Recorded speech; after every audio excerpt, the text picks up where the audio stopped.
righty, well, great. Good afternoon. I'm Jessica Naiman, the Chief Human Resources Officer here at HISD. We have one more day left in our semester, and I know our staff is looking forward to our winter break starting on Friday. The vast majority of our team will have 2 full weeks of paid time off. This is a well-earned vacation for members of Team HISD. It's our chance to recharge, be with our loved ones, and spend the time however we wish. Across the district, HISD employees have been working really hard. I've personally been here since October, and I have heard so many heartwarming stories about what our staff is doing for children. So today, first and foremost, I want to express my gratitude to the HISD team. And I want to share some good news on teacher attendance during the first half of our school year. Teachers, as we all know, have the greatest impact on student success in the classroom. I'm pleased to report that high absenteeism among HISD teachers is down by 43% this year. Put another way, not taking into account teachers out on long-term protected leaves, the number of teachers absent for more than 10 days at this time last year was 311, but this year that number is 180. Now let's talk for a minute about why this matters. First, as I said, teachers have the greatest impact on student success in the classroom. And we also know that too many HISD students are behind in their learning.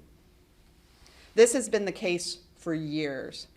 And the problem is even worse, as we all know, after the pandemic. We don't have unlimited time to help our students get on track. This is why the district is working hard and with urgency to significantly improve instruction and academic achievement. Obviously, we cannot do this without our teachers present in the classrooms. There are only so many instructional days in the academic year. That means every single one of those days is precious. So teachers must report to work consistently during the school year. It is similarly important for other district staff. This isn't just related to our teachers, all district staff, myself included, to show up for our kids. We all help ensure students make it to school, have the meals and support that they need to be successful, and are able to learn in a positive environment each and every day that they show up at school. So again, I am pleased that we're seeing this progress on teacher attendance, and I express my deep appreciation to our teachers across the district. That said, teachers and all district employees will, of course, sometimes need to be out. Life has circumstances we all need to be out from time to time.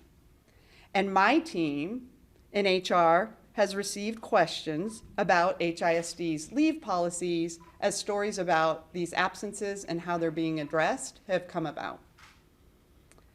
So I'd like to explain a little bit more about that. HISD has 27,000 approximately employees. And we also have a very generous leave policy. In addition, we have numerous extended leave options that employees may be eligible for if they meet certain criteria. To help everyone understand our leave policies, my team has created a new helpful resource. It's titled Employee Leaves at a Glance. It's available online. It's available to our managers, our principals. It's available to the public who have an interest. And this afternoon, I'm specifically sending that resource to all principals and managers. It will also be posted, as I said, on our website. And I'd like to briefly preview and give you a little outline of what all it entails. None of the information in it is new in terms of it came directly from our policies and our regulations, but we want to make it as easy as possible for everyone to understand those policies and regulations. So to start, employees can take up to 15 personal paid days of their accrued paid leave each year. That leave can also carry over from year to year. We understand you may have a good year and you may have a more challenging year. And we've already touched on the time off our staff gets for the holidays, spring break, and of course, in certain roles, throughout the entire summer. So, but more specifically, I think it's important to understand the length of those breaks. So we have a fall break that is 1 week. We have 2 weeks and a couple days for winter break. And we also have a full week for spring break. 2 months over the summer for teachers. And then in addition, we have 9 paid district holidays spread throughout our year. In addition, HISD has approximately 15 different kinds of protected leave for employees who meet certain criteria, including if you happen to have an unexpected extended illness or a chronic condition, or you need to care for a family member. We also have leave, of course, for any employee who is growing a family, whether through foster care, adoption, or just growing their family otherwise, and they are also eligible for those leaves. So again, people should know that HISD's policy is at least as generous as any other school district. We are not unusual in this way.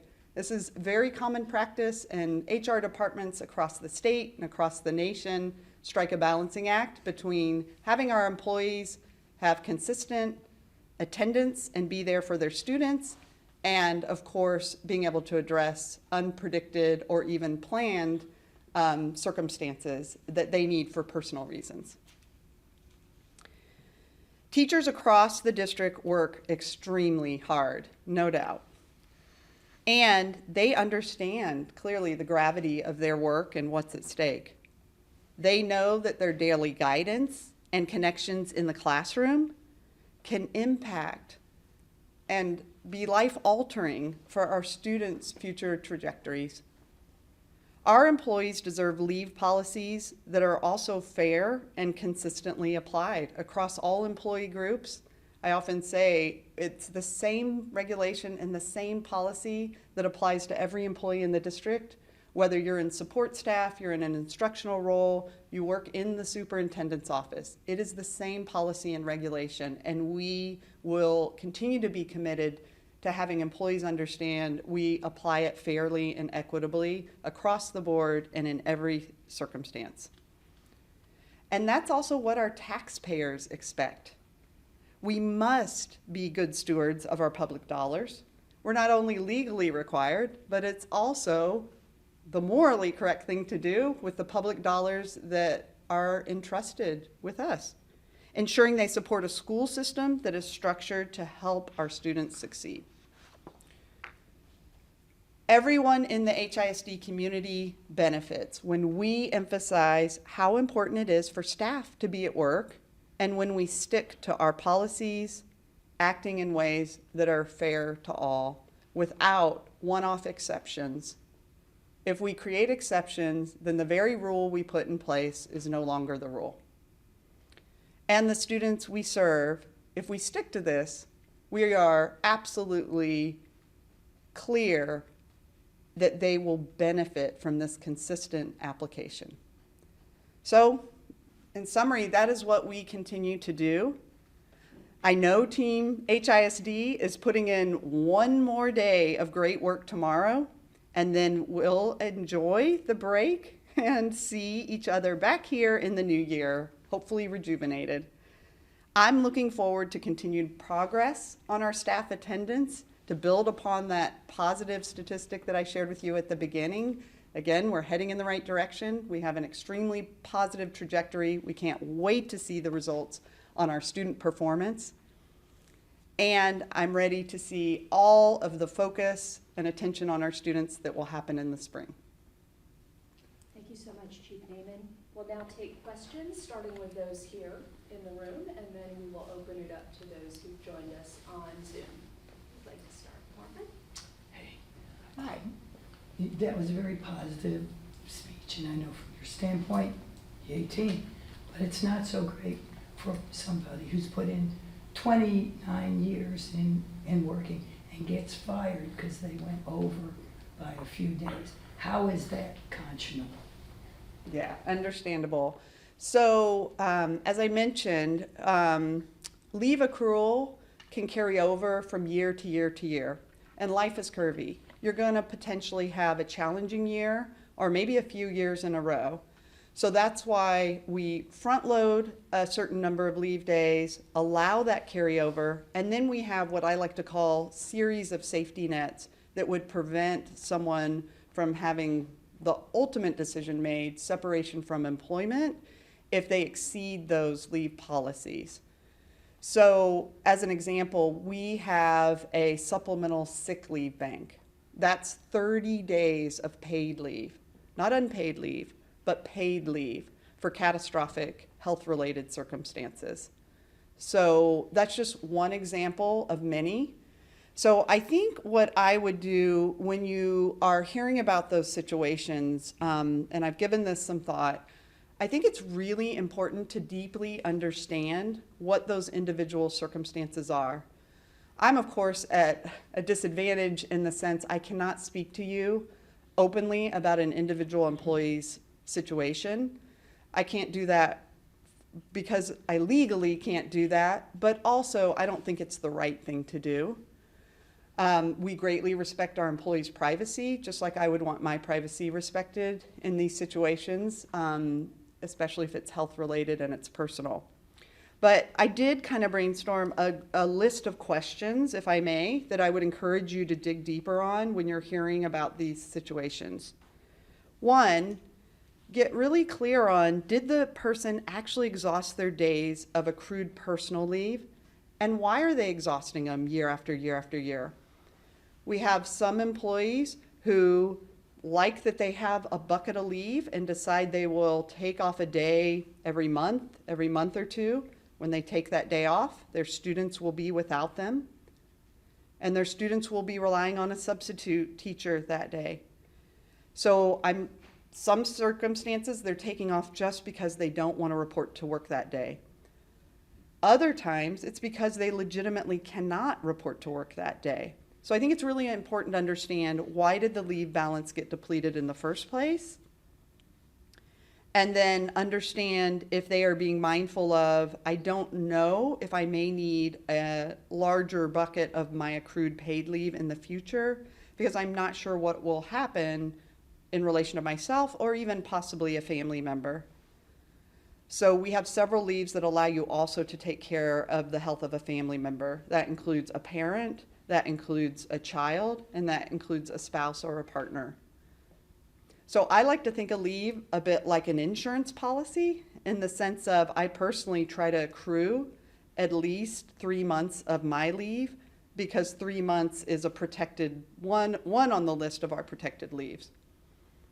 In addition, I would encourage you to ask, did the person utilize the resources to be sure they explored and exhausted all of our leave options?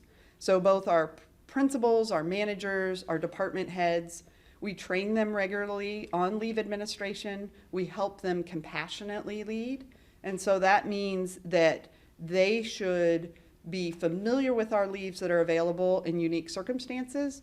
They also, of course, should lean on my team, my human resources team, to guide and support each and every applicant through our myriad of leaves.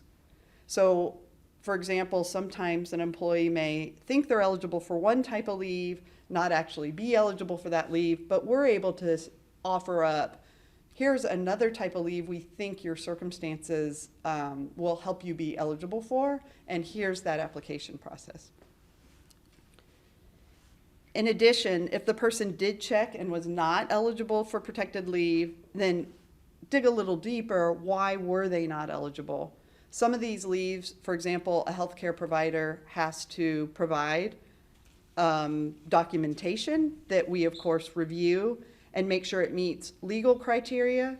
Some of these laws are federal laws, some of these are state laws, and some of these are our own local policies and regulations. So again, to be good stewards of taxpayer money and the time that ties to that money, we do have to apply those rules fairly and equitably across the board, and be sure, for example, if we were audited, that we show we doled out leave in a fair manner, and each and every employee that's granted leave was actually eligible for that leave. It wasn't just a manager being generous or nice or feeling that was a preferred employee in that situation. So HR you can think of as a bit of the neutral gatekeeper for that leave administration. Did that answer that question? And why do we have these cases if there is a safety net, as you said? Yeah, so. 'Cause it seems like all of a sudden we're seeing quite a few of these. Yeah, so what you're seeing that I think is in sort of the all of a sudden arena is that we are being very mindful on the accountability aspect of the leave. So the leaves themselves, there's always been a neutral leave policy and regulation. We are being very mindful that not exceeding that 15 days in a year is being applied equitably. In addition, in some circumstances, if you don't have any accrued paid leave because you depleted all that leave, you're not going to be eligible to show up at work and have an unpaid day, with the exception of extreme circumstances. So most of our protected leave relates to the employee's own health condition. It does relate to the health conditions of, as I mentioned before, a parent, a child, or a spouse or a partner. It does need to be a current health condition. And then, of course, we have other kind of leaves that cover everything from jury duty, court appearances, bereavement. We give 3 paid days for bereavement leave. So the combination of a leave balance plus additional leaves, for a large percentage of the employees, they never deal with any sort of high absenteeism or termination. So the situations you're hearing about, they've truly exhausted every single leave available to them. And they are folks who have over years had chronic absenteeism, and therefore they're finding themselves in that situation. But it's not without careful review. Yeah, I wanted to ask about, Yes. you said the district has seen high absenteeism down by 40%. I wanted to ask, why is that? What do you think is the cause of that? Yes, we have had principals especially give us some feedback that since we have been more vocal about our policies and our regulations, as well as provided enhanced support to principals and managers to have them see a clear line of sight on the leave data for their employees, that they are able to understand that they will be supported as they address absenteeism problems on their campus or in their department. So I think of it as sort of layering of the support and the expectation on the accountability, all in the name of being there for the students who are waiting for that teacher to show up that day, or the combination of all of our efforts each and every day are impacting that student. There just is a different mindset of an employee who states, if at all possible, I am going to show up to work each and every day that is in my work duty calendar. And then the mindset of, I think I will take some days off here and there, regardless of the impact on the students that I serve. And then, as I mentioned, there are very legitimate situations where an employee just cannot show up to work for something related to themselves or a family member. And a brief follow-up there, we've heard from teachers throughout the year that they're concerned that even if they take their allowable absences, they'll get memos, or that there'll be concerns raised about the absences that they're taking, and so I'm wondering if you think that is causing teachers to take less absences, like this accountability that you're mentioning, and what you think about the fact that maybe teachers are feeling discouraged from taking these absences because they're worried about getting memos or being written up. That's really concerning to me, because I would hate for that to be that they don't understand all the leaves available to them and that they are absolutely allowed to take up to 15 days of paid leave on top of all those generous paid vacations. To be clear, our teachers they work 187 days in a year. And so when they are expected to show up for those 187 days, and they are focused days, they still have all of the rights to take off all of the paid holidays, plus on top of that, these 15 paid days. I do think each and every employee needs to be mindful of if they exhaust those days every year, they will not be written up for legitimately exercising their right to use every single day of their leave that they would like to in every year. It front loads again at the beginning of each year. But they may find themselves in a circumstance in a future year where they are facing something unexpected, everything from a car accident or an illness, and they are finding themselves wishing they had paid leave and they get to the end of a protected leave. As an example, the Family Medical Leave Act allows 3 months of leave, but depending on what's going on with you health-wise, you could extend beyond the 3 months and still need leave. We have temporary disability leave, goes for 180 days, that's about 6 months. You could still need to be out recovering longer than that. If you have been an employee with us for 20 years and you have always shown up each and every day of work that you possibly can, you're gonna have most of that leave covered in paid leave days and see no impact on your salary, and you will not be subject to any disciplinary action up to and including a recommendation for termination. So each and every employee is responsible for how they want to personally strategize, if you will, in terms of when they want to utilize leave and when they don't. We don't micromanage that yearly use, but we will continue to apply the leave policies equitably. Joe is letting me know he's monitoring things on Zoom, and I guess we have a limited amount of time before we would have to restart on Zoom. So Joe's letting me know that we should quickly turn to Zoom. Do we have any questions from the attendees who are with us virtually?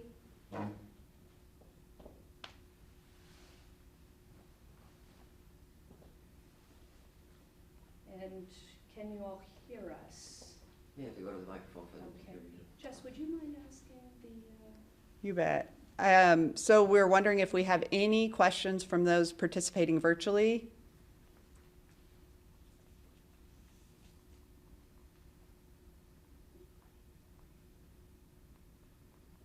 All right, well, I don't see anyone raising their hand. If you guys have a question, go ahead and raise your hand so we can open up your mic.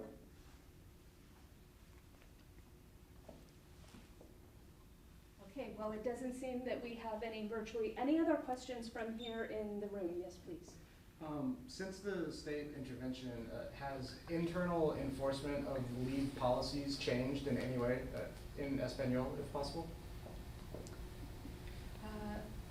We will, let me see if we can get someone to translate that Okay. for you.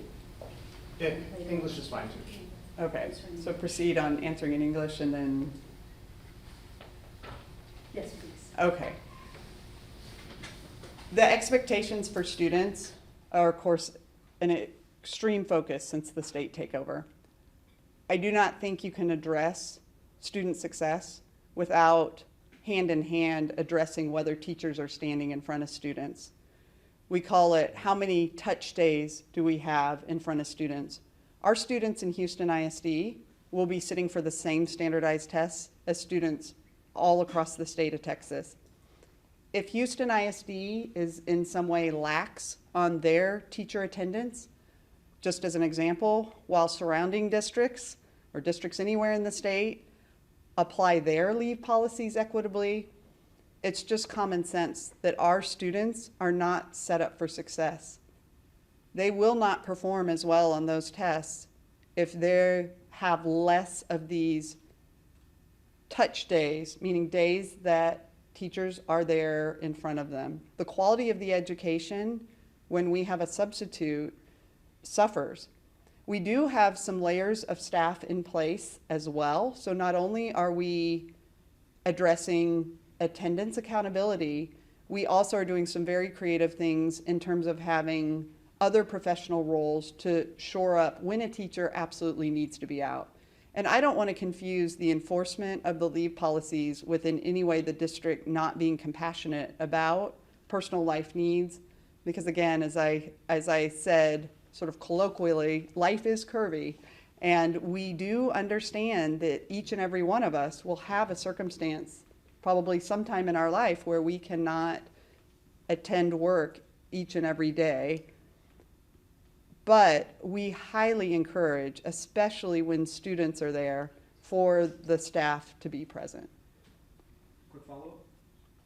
Do you think that leave policy enforcement is going to have any effect on staff retention?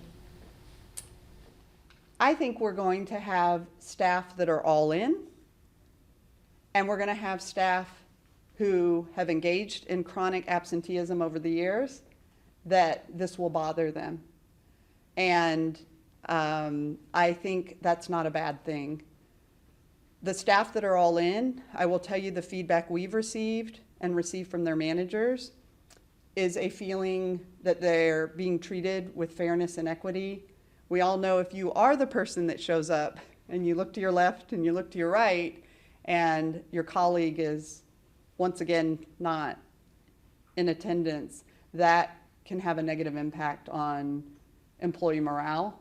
So I think that's actually something I didn't mention, but I think actually employee morale for quality staff will be improved as well as the student outcomes.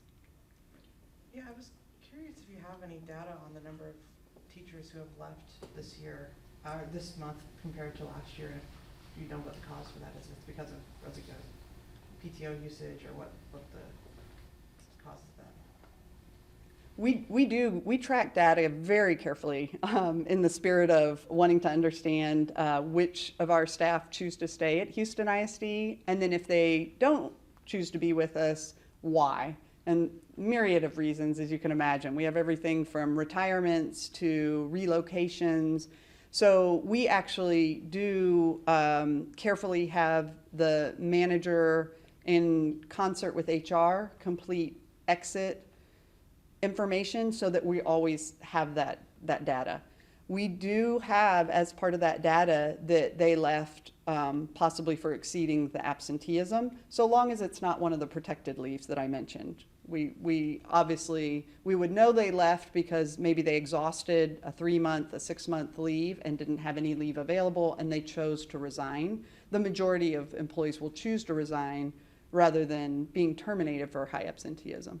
But you don't have the number for this month off the top of your head. Not off the top of my head, but yeah. I'm just gonna go to Margaret next, how many have been waiting? When you say, so I can understand this better, when you say someone has up to 15 days, can they just say, I'm off for the next 3 weeks? I'm off. I mean, and what, is there a limit on the chunk that they can take off? Do they have to say what it's for? And can they, do they get in trouble if they take off every Friday and Monday for the next month? And by the way, I'd be remiss if I didn't say it's very impressive you're at work today Yeah. with that. You obviously have a sore throat. She couldn't speak at all. Yeah. So there are some rules on the when you can take a leave day for campus-based staff, and that is in the regulation. So for example, for campus-based staff, if it's an elective leave, meaning you're just taking it because you just don't want to go to work that day, not because you're unable to go to work. If it's just you're choosing not to report to work, you can't do that more than 2 days in a row for campus-based staff. And I hope the policy behind that, the drive behind that rule is obvious. Once a student has multiple days of having their regular teacher not in front of them, the negative impact on their progress is even greater. The other rule for campus-based staff is you can't be absent the day before or after a holiday. So as we're coming up on a holiday, the reason behind that, if it's not obvious, is we could find ourselves in a situation where we do not have enough substitute employees to cover or proper operational support at a staff, a campus, or a department. And so we don't want to risk that degree of operational breakdown or the negative impact on the learning. What if somebody, and I had an employee like this, so that's why I'm asking, Yes. starts taking all these Fridays off? Is that a management thing that you look at? And that's a great example of why it's 15 days, it's applied neutrally. If you're going to take every Monday or every Friday, eventually 15 days is going to go by of you doing that, and you will not be able to take any day off, much less a Monday or Friday. But there is not a pattern as long as you're taking it within the leave that was allotted. Again, there's absolute discretion for an employee to decide how they want to use their bucket of leave each and every year. I will continue to stress to employees that please be mindful. Think of it more like an insurance policy for leaves. In addition, if I may layer on, there are other benefits to having accrued leave. So one we already talked about, with we never know what's going to happen tomorrow for any of us, and if we need that leave. In addition, for teachers in Texas, under the Texas Retirement System, TRS, they are actually able to buy a year of service, and this is for all employees in TRS, so all the staff in our district who are retire under TRS, if you have 50 or more days built up. So as I mentioned earlier, a lot of employees will try to always carry a 60-day leave balance, because that's the same amount of time that the family medical leave federal statute covers. But in addition, 50 days will help you buy a year of creditable service when you retire, and that'll have a tremendously positive impact on your monthly pension payments, for lack of a better word. And so it can forever alter your retirement. So a really important thing to remember for your financial health and, of course, the financial well-being of your family into your retirement years. Thank you. You're welcome. Are there any other questions? Well, I do have copies of the at a glance, if anyone would like one. I'll pass these around here. Thank you all so much for coming. We appreciate it. If we don't see you, happy holidays, happy New Year. Look forward to seeing you again in the new year. Thank you all so much. Yes, I really appreciate it, and I do wish you all and our staff especially a great holiday break. Thank you.